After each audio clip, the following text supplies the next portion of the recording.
So Kissaballs, nandito si Ren Rose, and she used to be in the same competition as Kisses. So tell me more about the competition and anong experience mo with Kisses?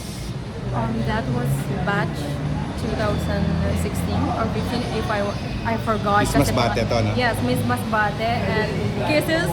We were already starstruck kasi babata pa namin doon, mga teenager kami. Tapos si Kisses talaga, siya yung teenager, so sobrang ganda na po agad. As in, pagkita na, sabi namin, yung issue doon sabi namin, grabe yung face niya, as in sobrang kinis. Nasa teenage kami na, tapos yung mga, alam mo na, yung teenage, di pa masyado ganun kabulong, pero si Kisses, grabe, ready na siya sa mga ganun pageant. And then super kind niya, super sweet. Yun lang, Kisses, I'm still a fan of Kisses. Up At until di ba now. last message niya sa'yo, 2020? 2019, 2020, if I'm not mistaken, nag-greet kami ng happy birthday, ganyan, happy So birthday. nanalo siya doon, di ba? Yes. Anong place ka? Ako po wala. I was so young, I was 15, 16. Pero you joined the same contest. Yes. I Taga joined Masbate rin siya.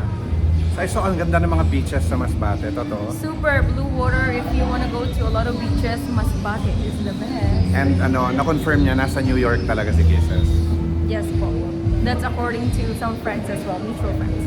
And nag-aaral siya ng something connected to Business, management or business. No? Pero ang dami kasi may nagsasabi din ng law. So Kisses, please. Tell Bumalik ka them na. na, bumalik ka na daw. Babalik ba siya Ang talaga dami sa palang tingin mo? fans. Sobrang ni dami. Kisses. Millions yan. Wow. Daming nakakamiss. So anong message mo kay Kisses? Kisses, we miss you so much. I just hope na happy ka whatever path you're choosing. Kasi you deserve it, girl. Ang dami po kasi hirap din ni Kisses when it comes to studies, sa career niya. So talagang deserve niya din magpakasaya. Kung ano po yung gusto ni Kisses na path or journey, let's just support Kisses.